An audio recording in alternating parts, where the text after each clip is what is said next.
Dave Smith, straight off the top, how much credit do you give Donald Trump for actually getting the hostages released?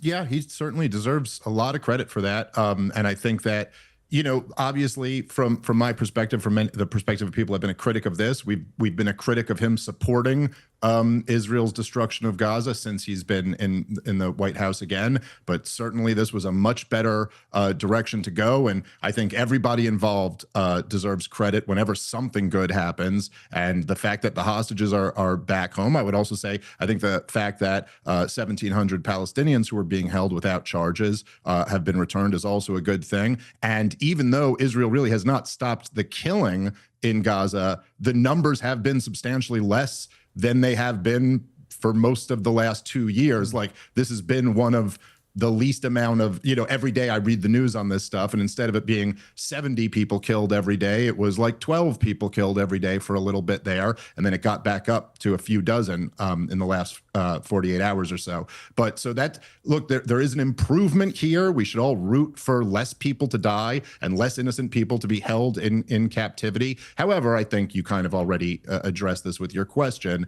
We're in a very precarious position here. It seems very unclear what's going to happen next, and that I'm not optimistic.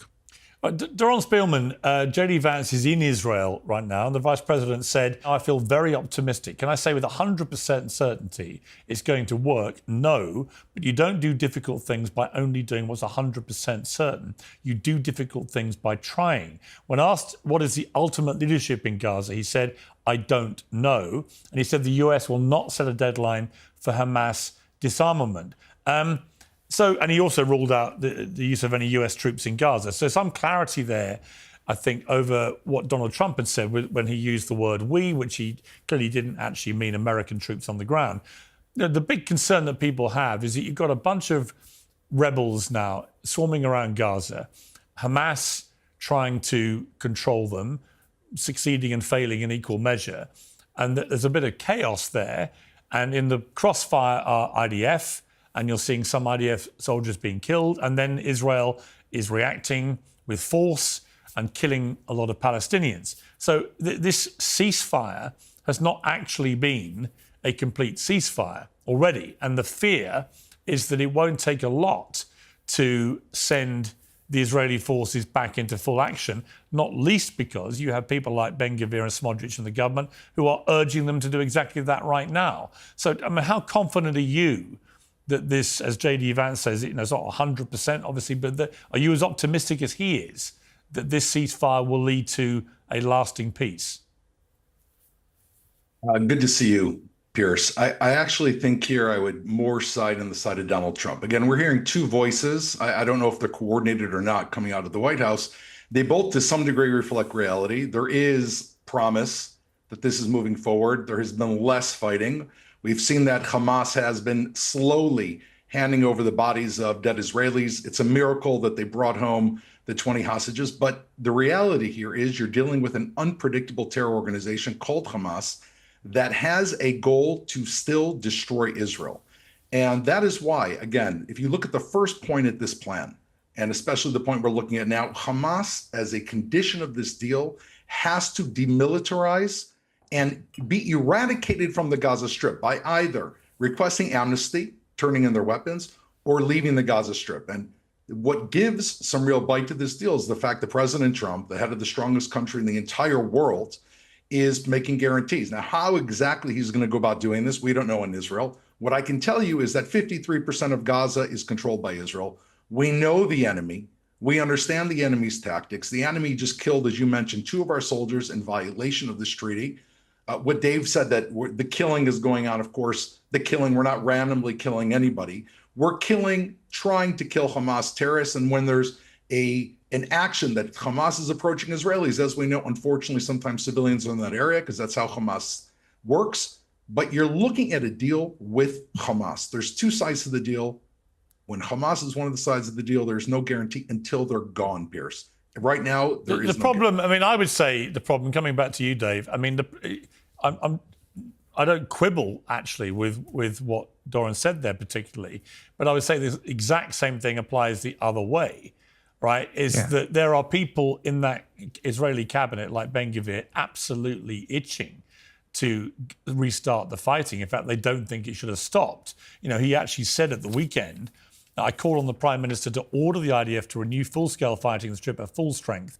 The false belief that Hamas will change its ways or will even abide by the agreement it signed are proving, unsurprisingly, to be dangerous to our security. This Nazi terrorist organisation must be destroyed completely, and the sooner the better. And the problem with that is, you know, Donald Trump has put a lot of political capital and been successful getting the hostages out, but he's putting capital on a level of trust with Hamas leadership that they do actually want to bring this to an end.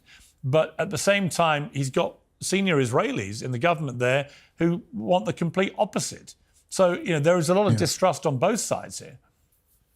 Yeah, that's for sure. And I don't know. I guess at this point in time, years later, I just can't even believe that you can say things like, well, look, this is a terrorist group that wants to destroy Israel. I mean, look, the reality we're looking at is that Gaza has been destroyed. And, you know, Piers, you're absolutely right to call out people like Smotrich and Ben-Gvir and other far-right members of the government. But look, just the Israeli government in general. Look, I thought this was like a perfect example that kind of sums up the whole conflict and what people like me and you have been talking about for quite a while, Piers. So last week, when Israel, after the ceasefire first goes into effect, when Israel accuses Hamas of slow rolling, getting back the remains of dead hostages. All the living hostages have been gotten at this point, but the remains of dead hostages, they say they're slow rolling at. So they immediately say we're going to have the aid that's coming into Gaza. Just after this latest blow up 24 hours ago, Israel announced they're going to suspend aid and distribution. That is the way in which Israel conducts this war. Don't give me any of this BS about there just happen to be some innocent people there. You literally punish the civilian population by denying them aid for the crimes of what Hamas has done, which, by the way, have not even been demonstrated. It's just Israel says Hamas was slow rolling this, or they claim that Hamas violated the ceasefire when there's reporting that contradicts that, but who knows? It's in the cloud of war right now. It's hard to know for sure. But either way, the fact that you just punish the civilian population, Israel has destroyed all of Gaza. Jared Kushner, the Jewish family friend of Benjamin Netanyahu, pro-Israel, representing the most pro-Israel administration in the history of the United States of America. Even he said it looked like a nuclear bomb had gone off. People are sleeping in tents. So, Piers, you know, me and you, we've been hearing now for 2 years that, you know, essentially Hamas uses these people as human shields. You know, Hamas, they're essentially fair game, and it's on Hamas if they get killed. Israel really doesn't want to, but they're human shields, nothing else we could do. But then you look up and the entire thing is destroyed, and they're denying aid as a weapon of war, a clear example of collective punishment. Now, I'm sure my opponent here would disagree with it being characterized as a genocide, but like, what do you call that, Piers? You've decided an entire people are just fair game because they're human shields with no onus on you to demonstrate that there were Hamas weapons in every single one of these buildings that we destroyed or anything like that. And you can also just deny aid to a people who have just been decimated for 2 years as a punishment for what their government's done. And then you still have the nerve to call them terrorists and say they want the destruction of Israel. It's just too much for any reasonable person. Well, I mean, yeah, look, I would say that in relation to Hamas, if you're an Israeli and you remember what happened on October the 7th because you lost people who died that day or were kidnapped or whatever it may be, the scale of what happened that day was on a different level to anything we've seen in a single day in the entire 75-year conflict between Israel and Palestine. And it displayed to me not just a terrorist view of indiscriminately killing anyone they could get their hands on, but a kind of nihilistic view, right? So I can understand actually why Israelis have a deep distrust of anyone related to running Hamas. I get that. Yeah, no, but I also think it's intellectually honest to say the scale of Israel's response has been massively disproportionate. The two things can be equally true.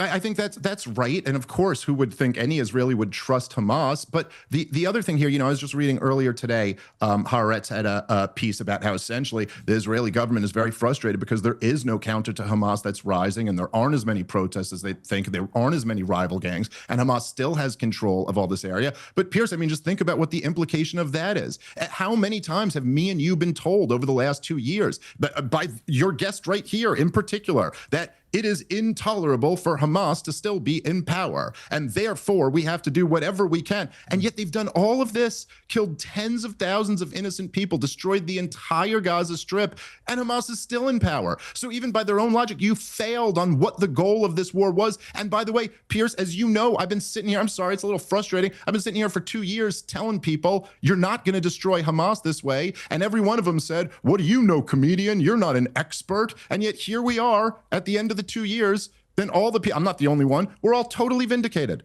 Hamas is still, he didn't even achieve the goal. Yeah, Doran Spielman, we were told, look, once the hostages are all released, this is over. That clearly, at the moment, is hanging in the balance.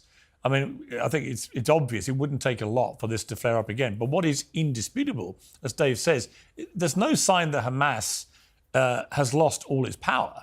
They're operating with power in Gaza right now. They're still heavily armed. They have said publicly, we are not going to disarm. So, it seems to me that the original aim of releasing the hostages is one thing, but this idea that Israel has defeated Hamas is clearly not true. So where does that leave this ceasefire other than in a very precarious place? If Hamas just say, we are not disarming, what does Israel do? First of all, Pierce, I want to speak to some of the things that Dave just said. When it comes to the fog of war, Dave, I hear that you're saying anytime it's Hamas directly targeting Israeli soldiers, directly targeting civilians, it's the fog of war. You're saying that's the fog of war. But when it comes to Israel targeting Hamas, you still refuse to accept the basic principle. There was no Wannsee conference here. Israel's not committing genocide. There's no ethnic cleansing because they're Gazans. We have one goal, Dave, one simple goal: to destroy Hamas and bring home our hostages. And all of a sudden, it's not the fog of war, Dave. It is your fog. You're unwilling to understand the most basic principle here, that there's probably never been a more moral war fought by an army that does not want to go to war. What's the proof? It's exactly what you're saying. As soon as we got the hostages home, as soon as President Trump put a deal on the table, it's not a perfect deal. What was the very first thing we did? We withdrew exactly to the yellow border. We exactly gave time for Hamas to return the 20 living hostages and the 29 bodies. One second, Dave. One second. I let you speak. Over dead 1 second, Dave. I did let you speak. Most moral army. Just give me sorry. Go ahead. One second, if you don't mind. We waited. They just killed 2 of our soldiers. There was no fog of war. These 2 boys were sitting outside a tank, walking around. They were shot by an RPG and killed in cold blood. When I listen to you, it doesn't sound like we're dealing with Hamas. It sounds like we're dealing with a bunch of kindergarten children that are out to play in the playground. This is an organization who crossed the border, and you say that you condemn October 7th, but both you and Pierce, if I may say so, you constantly say you condemn October 7th, but you also condemn every moment from then that we've tried to defend ourselves to go after Hamas. No, that's not true. Hang on, Doran. You can't say that about me. I'm sorry. For many, many, many months, after this started, I repeatedly was attacked actually by pro-Palestinians because they felt that I was giving too much license for Israel to exercise its right to defend itself, which I felt was a duty, a moral duty to its people, because Hamas had said we're going to keep trying to do this. And they had an absolute right to defend themselves. Do we not have a moral duty now, my criticism of the Israeli government and its strategy really became a lot more critical this year, at the start of this year, when I began to see that it was not achieving its goals. It wasn't getting Hamas destroyed. It wasn't actually getting the hostages released. It was leading to what I think are going to end up being categorized as war crimes, like the 3-month blockade.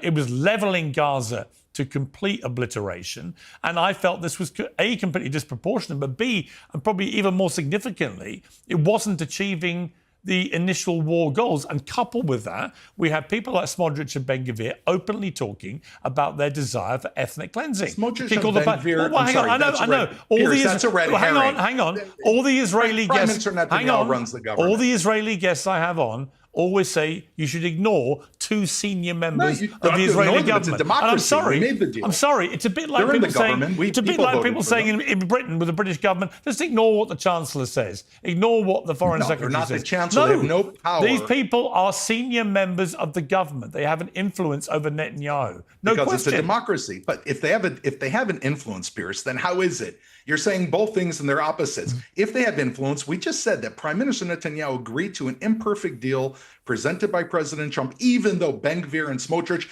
and many people in Israel, including myself, including you, as we opened up, I think even including Dave, saying, what does it mean we're not winning? It means that this is not a great deal. We don't see Hamas completely obliterated. I agree with you. I agree with Dave. Hamas is still in Gaza. How did that happen? Because Prime Minister Netanyahu is betting on President Trump. So am I. President Trump just announced that he sees Arab allies that also say they're going to go into Gaza and teach Hamas a lesson if they don't straighten out. What are we to do but rely on the word of the most powerful man in the entire world? And I'm hoping that that man is going to find a way to dismantle and destroy Hamas. It is point number 1 and point number 9 in the deal that we signed. And if he goes and does it, we'll have achieved 2 goals. We got our hostages home. Many of them are dead because Hamas are cruel bastards. Most of them are alive. And if we can continue the goal of wiping Hamas out of Gaza, we can rebuild Gaza. But it's these conversations when, oh, you're killing, you can't kill, you can't fight back. If we listen to these, Pierce, I would have raised the white flag. We would have raised the white flag. 2 years ago, Hamas would be fully in charge of Gaza and all of our hostages would still be there. This has been incredibly successful. Well, no, it's not perfect. Yeah. The fact that it's not perfect does not mean that we have not achieved an enormous amount and that we cannot win. Victory, it sounds like an ancient word, is in our grasp. It depends on President Trump if he's willing to go the extra mile. All right, Dave Smith, I want to read what Trump posted on Truth Social. Numerous of our now great allies in the Middle East and areas surrounding the Middle East have explicitly and strongly, with great enthusiasm, informed me that they would welcome the opportunity at my request to go into Gaza with a heavy force and straighten out Hamas if Hamas continues to act badly in violation of their agreement with us. The love and spirit for the Middle East has not been seen like this in 1,000 years. It's a beautiful thing to behold. I told these countries and Israel, not yet. There is still hope that Hamas will do what is right. If they do not, an end to Hamas will be fast, furious, and brutal. I would like to thank all of those countries that called to help. Also, I'd like to thank the great and powerful country of Indonesia and its wonderful leader for all the help they have shown and given to the Middle East, and to USA, to everyone. Thank you for your attention in this matter, President Trump.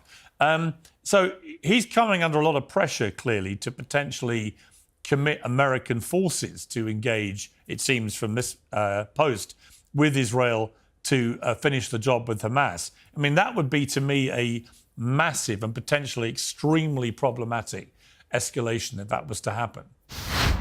Uncensored is proudly sponsored by Cozy Earth, which, like me, delivers next-level quality and comfort. If I wasn't hosting this show today, I'd be wearing a pair of their bamboo joggers. Why? Well, they're buttery soft. They never lose their shape. And besides TV appearances, you can wear them for pretty much anything. Flights, school runs, or just relaxing at home. For those seeking intense comfort in more formal attire, take a look at their Everywhere pant. Lightweight, breathable, ludicrously flexible, but still polished enough to wear out. If you're ready to look sharp and feel great, go to CozyEarth.com and use code PIERS, P-I-E-R-S, for up to 40% off joggers, pants, shirts, everything. And remember to tell them that I sent you. Cozy Earth, built for real life. Yeah, well, you certainly hope that it doesn't happen. I think that it happens quite often in American history where their presidents kind of go all in on some type of a peace deal, not a peace deal in this case, but a ceasefire. Obviously, this is it's very important to Donald Trump's political legacy and political capital that this works. And what ends up happening is once there's signs that it's not working, it's much easier to publicly blame the Palestinians than it is to publicly blame the Israelis. There's just much less of a political price tag. Gaza does not have a lobby and a bunch of billionaires and a bunch of influence in our country, and Israel does. And I'm sorry, but anyone can go listen to them for themselves to the 60 Minutes interview with Jared Kushner and with Witkoff. Again, these are two representatives of the most pro-Israel government in the history of the United States of America. And they are both saying Israel was out of control. Israel had to be brought to the table. Israel was doing things that weren't in their long-term interests, says Jared Kushner. Yeah. And they both also said a very interesting detail that all of the intelligence that they were getting was saying that Hamas didn't want to do a deal. But as soon as they approached them with this deal, Hamas was very enthusiastic about getting it done. And by the way, that is very consistent with reporting that's been done by Jeremy Scahill and Ryan Grimm. You know, like some of these journalists who actually do talk with the leadership of Hamas. Now, Pierce, to the point that was made before, I'm sorry, you've been interviewing me on this show for 2 years now or something like that. You've had me on a bunch of times. I mean, just tell me, to any normal person, have I ever seemed like I'm sympathetic to Hamas? No. Or that I'm saying that they don't have the responsibility they have? I've chastised other critics of Israel on this show before because I think it's goofy when people do that. And by the way, Dave, I would say it's perfectly reasonable and intellectually honest to say Hamas are despicable, and what they did on October 7th was a horrendous terror attack, which obviously demanded a response, but that also Israel's response became increasingly disproportionate. I don't think these two things are incompatible. Of course they're not. And of course, also, it's worth looking at the fact, was Hamas ready to do this deal earlier and Israel was actually the impediment to it? Look, I'm not making excuses for Hamas. I'm not pretending they're children. I'm not denying them agency. In fact, as I've been saying for years, one of the things that I'm most furious at Netanyahu for was his strategy of propping up Hamas for years, specifically with the goal of thwarting a Palestinian state. And so, you know, to sit here and then turn around and talk about how evil Hamas is and use them as the justification for why you are somehow allowed to just destroy a captive people that don't have a military of their own to defend themselves. It's just, look, I'll just say this. There was one poll recently that had, they said right before October 7th, in America, do you sympathize with Israel or Palestine, was plus 48 for Israel. And then the latest poll, it was +1 for the Palestinians. You would be hard pressed to find a 50-point collapse in any issue. Like, just imagine, Pierce, if we woke up tomorrow and 90% of America was pro-life. We'd be like, what happened here? I mean, and the reason why this shift is happening is very simply because what Israel's doing to the Palestinians is so indefensible. The relationship between Israel and the United States of America is too bizarre, and it does not make sense in America's interest. And number three, this type of propaganda just doesn't work on people. You can't sit here and say you're the most moral army in the world as a response to my point that you just denied food to an entire civilian population because you claim Hamas is slow-rolling dead remains. I'm not saying dead remains don't matter, but we're talking about real, alive babies, children, women who just went through this nightmare for 2 years, and you are denying collectively denying the civilian population aid over a Hamas, something that maybe Hamas did, and you think you're the most moral army in the world? Look, on this, Doran, let me ask you a question first. Doran, you can respond. Doran, his own anti-Semitic diatribe. Doran, you can respond, but let me just say something. Let me just say something. Doran, I would say this. What was noticeable in the Jared Kushner interview you're talking about with Witkoff as well, that they made it clear the tipping point for American intervention to rein in Israel was the completely senseless attack on Doha, on the Hamas negotiators who were considering the latest plan to bring this to an end, which ended up killing no Hamas negotiators, which in itself I think would have been an appalling thing to do at that time when people were trying to bring peace, but actually ended up killing a bunch of people unconnected, including one of the Qatari security service people. And that was the tipping point because Donald Trump, I was there in Qatar earlier this year at the state dinner by the emir for Trump. They're very close. They go back a long way. America has its biggest army and military base in the Middle East is at Qatar. And to just go and brazenly attack Doha in the way that it did, I thought was an absolutely crazy thing for Israel to do. It showed that they were acting with complete impunity, didn't care about their number one ally, America, and the damage this might cause to the relationship with one of its biggest allies in the Middle East. And at that point, Trump went, enough, we're not doing it. I mean, do you accept that that was a catastrophically stupid thing to do by Israel? First of all, I want to address what Dave said about the poor Palestinians, and they'll be the scapegoat because they don't have a lobby. And Jews have a lobby in the United States. Yes, Jews have a lobby in the United States. I have news for you. The Hamas regime and the Palestinians have a lobby. Do you know what it's called, Dave? It's called Qatar. Qatar, which has infected every single university in the United States, just signed a $1.2 trillion deal, which is a country that is funding more terror on behalf of Iran than any other thing. Who is their other patron? Iran. Why do you think Hamas came to the table? Well, let's think about what happened over the past year.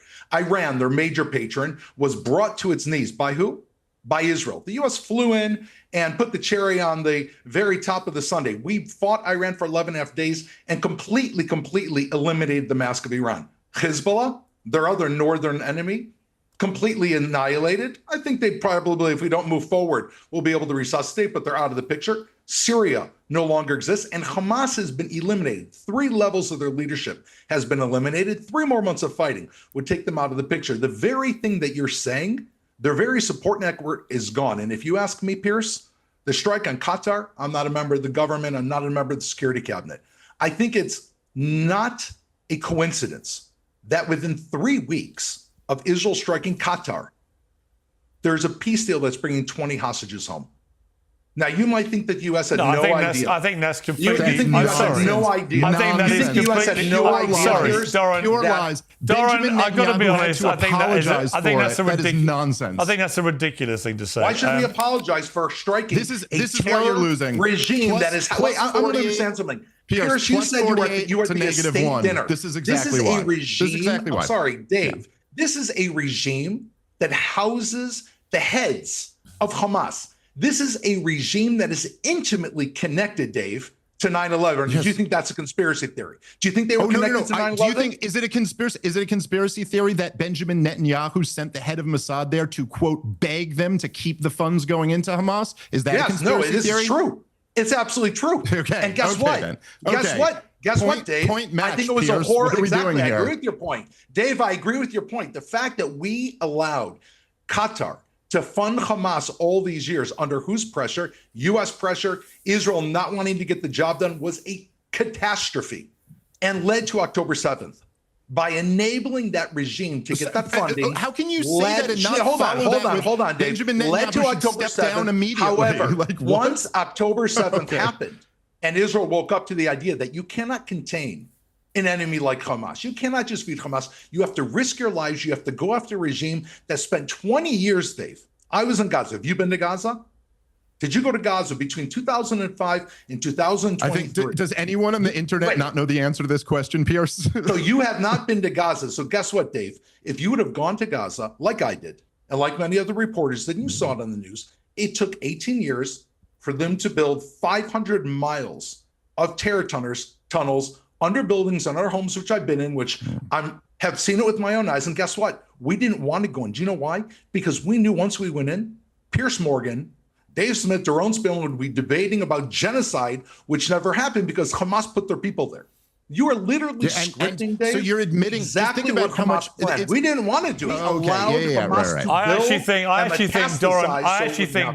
I actually think when all this is over, and hopefully we're at the beginning of the end, when it is all over, and we look back on how the Mossad, in particular, the world's supposedly most brilliant intelligence agency, did not know that 500 miles of tunnels were being built by Hamas, or question why that might be, and had no apparent knowledge of any attack of the scale that happened on October the 7th, and no one can explain why it took so long on that day for Israel to properly defend itself. All of these things seem pretty inexplicable for the most superior armed force in the Middle East. No question. But now that we've recovered, the most sophisticated. Was October 7th, which you condemned.